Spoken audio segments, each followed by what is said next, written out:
Vijayawada income tax చరిత్రలో నిజంగా సువర్ణాక్షరాలతో లిఖించదగిన రోజు. ఎందుకంటే 2 దశాబ్దాల తర్వాత సిబిడిటి చైర్మన్ గారు విజయవాడ వచ్చారు. మనలో చాలా మంది ఎంప్లాయీస్ ఇందాక చెప్పినట్లు సిబిడిటి చైర్మన్ గారిని చూసే అవకాశం లేకుండా నిలబడిపోతుంటాం. అలాంటిది సిబిడిటి చైర్మన్ కలిసి వారితో మాట్లాడి వారిని సత్కరించే అవకాశం మనకు వచ్చింది.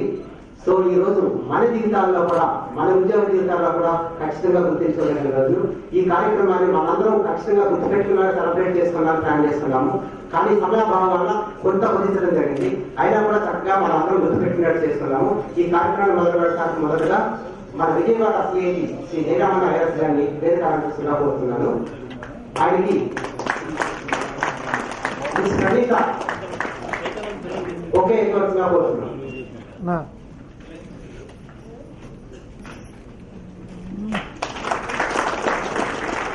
ఈ రోజు మనకి వచ్చిందంటే అదే మన CCI2 శ్రీ సురేష్ బాబు గారి దయ వల్ల. ఎందుకంటే మొదటగా మనకి అపాయింట్మెంట్ కాదు, అయినా కూడా మనందరి తరఫున ఆయన ఫోన్ చేసి మన కోసం కనీసం ఒక ½ గంట ఇవ్వమని అడిగారు. సో ఆయన వేదిక మీద రమ్మనిగా కోరుతున్నాను. సురేష్ బాబు గారు.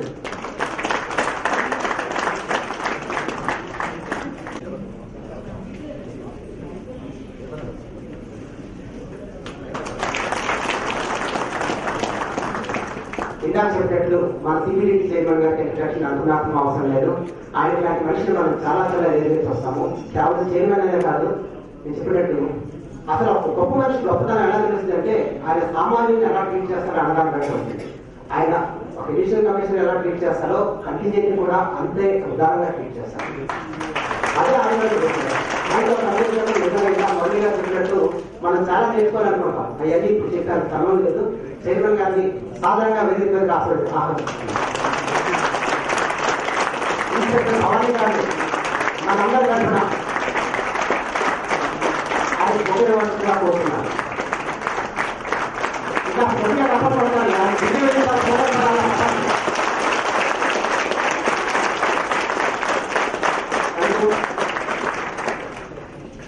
మనకి సమయం ఎక్కువ లేకపోవడం వల్ల మనం పూజలు, ల్యాంప్ లైటింగ్ లో స్పీచ్ చేస్తున్నాము. I request Senthil IRS to introduce the chief guest to the audience. To all the respected dignitaries on the dais, off the dais, invitees, ladies and gentlemen. On this pleasant and colorful morning, it is my privilege to introduce our honorable chief guest of the august audience. Sri Kosraju Viraya Chaudhary was born on 10th October 1954 to Sri Venkatapurna Chandra Rao and Srimati Sheshamma in Kumarli village of Krishna district. Sar's father is a practicing advocate in Machilipattinam. Sar pursued education up to PUC level at Hindu College, Machilipattinam. Graduation in BSc Mathematics from Lala, Chennai between 1970 and 1973. Post-graduation in Mathematics from IIT Chennai from 1973 to 1975. Before entering into Indian Revenue Service, Sar worked as a probationary officer in Andhra Bank from 1975 to 1978. Sar has joined Indian Revenue Service in the year 1978. After successful completion of training at NADT, Sar was posted at Hyderabad, where Sar worked from 1978 to 1985 in the capacity of Assistant Commissioner of Income Tax and Assistant Director of Income Tax. Subsequently, Sar worked as Under Secretary AD6 in the Department of Revenue, Deputy Secretary in the Department of Company Affairs, and Additional Director IT Vigilance, New Delhi from 1985 to 1991. From 1991 to 98, Sar worked as Additional Commissioner of Income Tax in various capacities like Headquarters, Vigilance Central in Chennai, and between 1998 and 2001, Sar worked as Additional Commissioner of Income Tax Investigation and Senior DR in Bangalore. In the year 2001, Sar elevated to the cadre of Commissioner of Income Tax and worked at Bangalore, Hyderabad, Varanasi and Nagpur. After successfully completing Sar's tenure as a Commissioner of Income Tax, Sar was promoted as Chief Commissioner of Income Tax in the year 2010 and posted at Visakhapatnam. Later, Sar was transferred to New Delhi in the month of November 2010, where Sar worked as the Director General of Income Tax, New Delhi, before being elevated as member of CBDT during the month of August 2012. Sar took charge as the Chairman of Central Board of Direct Taxes, New Delhi, on 1st August 2014. Sir attended many seminars during SAR's long career in the department due to SAR's span of time and consulting that. Coming to SAR's special achievements and assignments on the official front, SAR was adjudicated as one of the best probationer in the year 1979 at NLD Nagpur and awarded with the silver medal. SAR was studying a number of high-profile IT probes, including 2G spectrum allocation case, HSBC General Taxpayers List, Commonwealth Games Scam, undisclosed foreign bank account cases, and several other sensitive cases. Number of high-profile searches and raids were carried out by daily investigation unit of the department during SAR's tenure. SAR also credited with initiating a host of new steps to enhance and fine-tune the intelligence and investigation setup of the income tax department. Many of SAR's cases were reported in Let Us SAR, an official compilation of good work of officers of the income tax department. Coming to SAR's upcountry assignments, SAR had visited USA, Japan, Singapore, Malaysia and Thailand for investigation of certain tax evasion cases. SAR presented a paper on investigation of high net worth individuals and black money in the International Tax Dialogue Conference at Delhi in December 2011 and represented India in the International Conference of Heads of Criminal Investigation and Illicit Flow of Funds at Istanbul, Turkey in 2013. Finally, coming to SAR's personal hobbies, SAR loves reading books on management and religion. SAR is also interested in games, sports, agriculture and dairy farming. Sir, the fraternity of Income Tax Department Vijayawada wishes you a very happy, successful, fulfilling and memorable tenure as the chairman of Central Board of Direct Taxes. Thank you, sir. Thank you, Sanjay. అసలు chief guest general గా audience ఎందుకు introduce చేస్తారో మనం ఎప్పుడైనా ఆలోచించామా? General గా ఎందుకు introduce చేస్తారంటే ఆయన అంతటి ఉన్న స్థితికి ఎలా వచ్చారు, ఈ ఫంక్షన్ ఏ ఫంక్షన్ అయినా కూడా ఆయన అంతటి ఉన్న స్థితికి ఎలా వచ్చారో తెలుసుకుని విన్న ఆడియన్స్ కూడా అది ఆశ్రయించి ఆ స్థితికి రావాలని ఇంట్రడ్యూస్ చేస్తారు. సో మనందరం కూడా ఆ స్థితికి రావాలని కోరుతున్నాము. అలాగే జనరల్ గా గొప్ప అచీవ్మెంట్ చేసిన వాళ్ళకి సత్కారాలు ఎందుకు చేస్తాం? ఎందుకంటే కేవలం ఆయన్ని గుర్తించడానికి ఒక సత్కారం అయితే అంతకంటే పెద్ద ప్రయోజనం ఏంటంటే ఆ సత్కారం చూడటానికి వచ్చిన వాళ్ళు అందరూ కూడా ఇన్స్పిరేషన్ పొంది ఆయన అడుగుజాడల్లో నడిచి అంతటి వంద స్థితిని చేరుకోవాలి. సో అందుకని మనం కూడా ఈ రెండు ప్రయోజనాలను ఆచరించి ఇప్పుడు ఒక చిన్న సత్కారం సార్ ఒక్క నిమిషం. సో మొదటగా ఐటీ గోవా తరఫున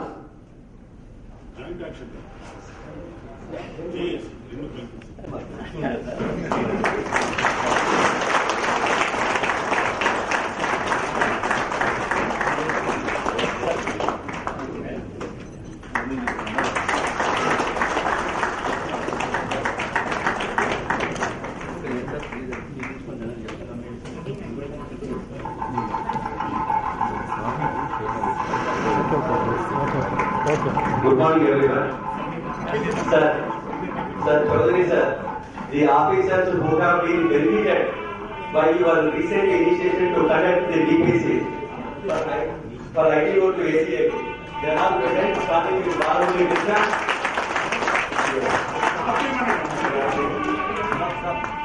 In fact, for the benefit of the సభ్యులకి ఇన్ఫర్మేషన్ కోసం నేను చెప్పేది ఏంటంటే ఒక particular departmental promotion committee income tax officers నుంచి రకరకాల కోర్టు కేసులలో రకరకాల ప్రాబ్లమ్స్ తోటి ఉన్నట్టు దాన్ని సార్ పర్సనల్ గా ఇన్వాల్వ్ అయ్యి సిబిఐటి యూపీఎస్సీ చైర్మన్ దగ్గరికి వెళ్లి 3 times 4 times కలిసి ఆ డివిజన్ కనెక్ట్ చేశారు.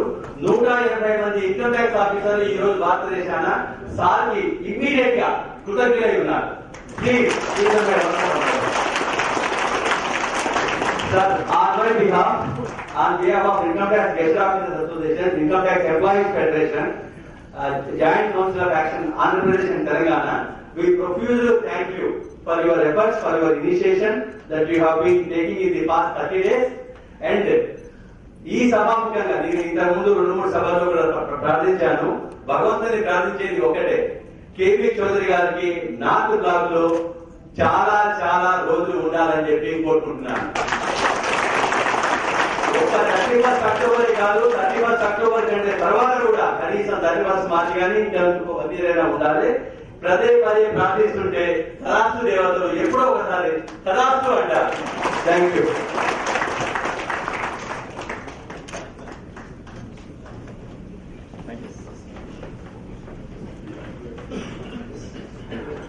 ఇప్పుడు ఐటీఆర్సీ తరఫున CCIT 2 గా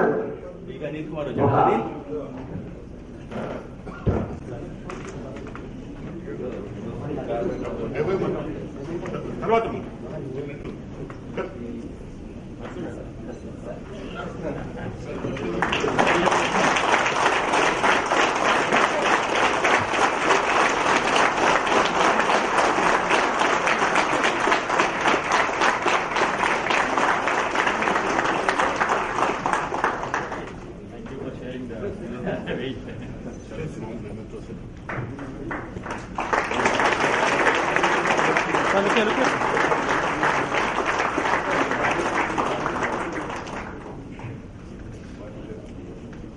ఇన్వెస్టిగేషన్ టీం తరఫున ఏ గారిని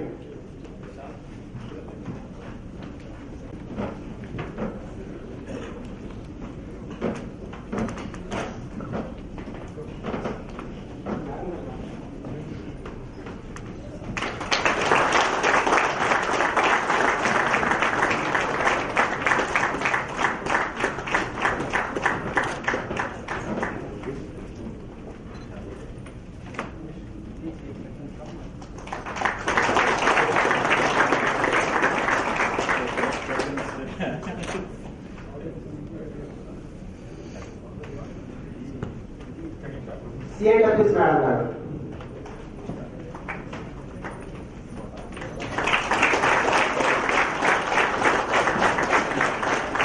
సమయం ఎక్కువ లేకపోవడం వల్ల మనం దండం వేసే కార్యక్రమాన్ని ఇంతటితో ముగిస్తున్నాము. సిసిఐ గారిని మాట్లాడవలసిందిగా కోరుతున్నాను. ఈరోజు మనం ఇక్కడ అసెంబ్లీ తెలుసుకొని తెలుసు బట్ సమయం కావడం వల్ల చాలా మంది wanted to express there affection regard for our chairman, but due to time constraint, we could not make it happen again. So I will be excused for this. But one thing I wanted to say that, of course, చాలా మంది సార్తో interact అయ్యాము during our time. At least everybody knows him. But everybody knows him as no nonsense officer, strictly disciplinary and very tough officer. He doesn't do any nonsense, that kind of thing. But another facet to his personality is that, which I have seen, which I have observed over a period of time, is that he always stands for an underdog. Always, once he convinced that some injustice has been done to you, he is the only one to take up your case and fight for it. I think that quality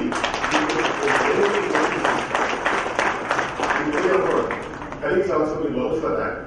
But for his intervention, this DPC would not have taken place, and some more of the initiation measures have been initiated at least to get this principal commissioners and principal CCs cleared. And this attitude, the positivity of attitude, led to the department in a great way. Personally, also, I know him very well. In the sense, he is a very devoted son, and caring and loving father, and very doting grandfather in his personal life. So, but unfortunately, we will not be having his services very long. But his services and his experience cannot be ignored by Government of India.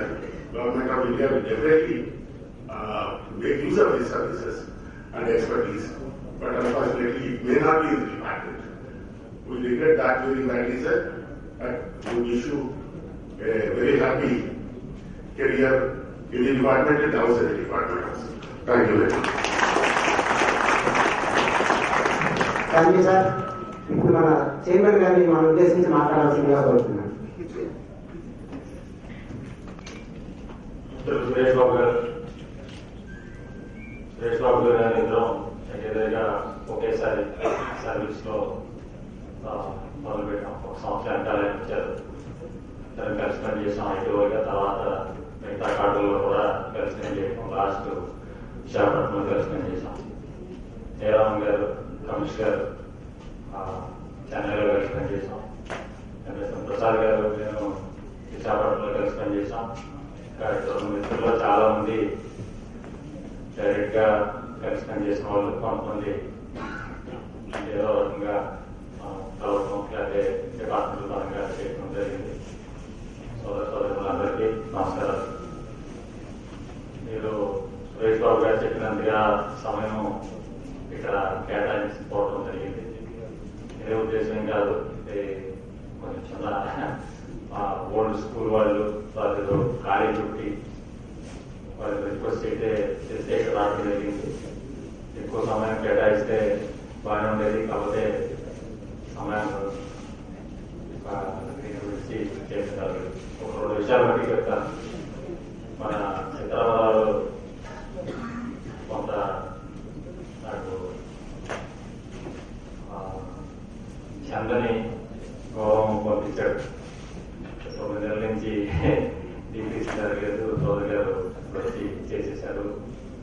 అంటే అదేదో అన్ని తయారు చేసి ఉన్న తుపాకీలో చివరికి ఒకసారి ఎవరో వెళ్ళి ఆ ఇల్లు పెట్టి ట్రిగర్ నొక్కితే బుల్లెట్ బయటికి వెళ్ళి సరే ట్రిగర్ నొక్కిన వాడు ఇంపార్టెంటా, బుల్లెట్ లోడ్ చేసిన వాడు ఇంపార్టెంటా, లేకపోతే అసలు తుపాకీ తయారు చేసిన వాడు ఇంపార్టెన్స్ అనేది మీకు వదిలేస్తున్నాను. అయితే ఒక విషయం బట్టి నేను మన అంతరాష్ట్ర డిపార్ట్మెంట్ వాళ్ళు ఉన్నాం, ప్రెస్ వాళ్ళు లేదని అనుకుంటున్నాను. నేను చెప్పాల్సిన విషయం ఏంటంటే డిపార్ట్మెంట్ లో అంటే నేను పాలిటిషియన్ కాదు, కాకపోతే ఇందులో చాలా మంది వినుంటారు ప్రధానమంత్రి గారు హెడ్ కోర్ట్ నుంచి మాట్లాడిన విషయం. ఆయన చాలా విషయాలు చెప్పారు, ఏదో చాలా ఎమోషనల్ గా చెప్పారు, ప్రధాన సేవకులు చాలా చెప్పారు. ఒక విషయానికి వచ్చి ఆయన అన్నారు, ఇవాళ మోదీ గారు వచ్చిన తర్వాత ఆఫీసర్లంతా టైంకి ఆఫీస్కి వస్తున్నారు అని పేపర్లో చాలా నాకు కితాబు ఇచ్చారు. అది చాలా ఆశ్చర్యము, తర్వాత కొంచెం నచ్చలేదు. ఎందుకంటే అంటే వీళ్ళు లేకపోతే మనం చెప్పుకోవాలి, కానీ వాళ్ళు ఎవరి టైంలో వాళ్ళు ఏంటి, ఎవరి టైంలో అది చేసి చెప్పుకోవాల్సిన అవసరం ఉంది. అట్లాగే మనం కూడా మన డిపార్ట్మెంట్ లో ఈ డిపిసీలు అనేవి 13-14 సంవత్సరాలు జరగాల్సిన డిపిసి ఇప్పుడు ఏదైతే కొన్ని దానిలో సాధకాలుగా ఉన్నాయా వాటిని ఏదో యూపీఎస్సీ వారిని కన్విన్స్ చేసి ఆ డిపిసి జరిపిస్తున్నాం. బట్ అసలు ఈ సందర్భం రావాల్సిన పరిస్థితి రావాల్సిన అవసరం లేదు. మనం మన డిపిసి డిఓపిటి వాళ్ళు మోడల్ క్యాలెండర్ పెట్టారు. 14-15 సంవత్సరాల డిపిసి 14-15 సంవత్సరంలోనే మనకి రెడీగా అడ్వాన్స్ ప్లాన్ ఉండాలి. ఉంటే ఏ రోజు వేకెన్సీ వస్తే ఆ రోజు మనం ప్రమోట్ అవ్వాల్సిన అవసరం ఉంది. అది చేయాల్సింది ఎవరు అంటే అగైన్ మన వచ్చి మాటగా మీరందరూ కూడా ఓట్ చేయాలనుకుంటారు, ఐటీ ఓటు వేసి లేదు ఇన్స్పెక్టర్తో ఐటీఓ చీఫ్ కమిషనర్ తలకాయని కలిగాలనుకుంటారు, ఇంకొకటి ఏదో అడిషనల్ కమిషనర్ తలకాయని అనుకుంటారు. కానీ మనం దీనిలో మిస్ అవుతున్న విషయం ఏంటంటే ఇది మన అందరి రెస్పాన్సిబిలిటీ. సెంట్రల్ సెక్రటరీ స్టాఫ్ కి వచ్చే రామారావు లేదా మధులో లేదా ఇంకో రమేష్ గారు ఇంకొకరు ప్రమోట్ అయితే ఎంత అవ్వకపోతే ఎంత ప్లాన్ ఉండదు. వాళ్ళకి అది ఓన్లీ డ్యూటీ. బట్ మనకి ఇది పర్సనల్ విషయం. కానీ దీనికి కావాల్సిందండి లేకపోతే ఇంకొక ఈ విషయాలన్నీ మనం సమయానుకూలంగా ముందు తయారు చేసేట్టు పెట్టి అడ్వాన్స్ గా మనం ఈ ప్రమోషనల్ ప్రాస్పెక్ట్స్ ఉన్న డిపిసీని ముందుగా నడిపించుకునే దానికి మనం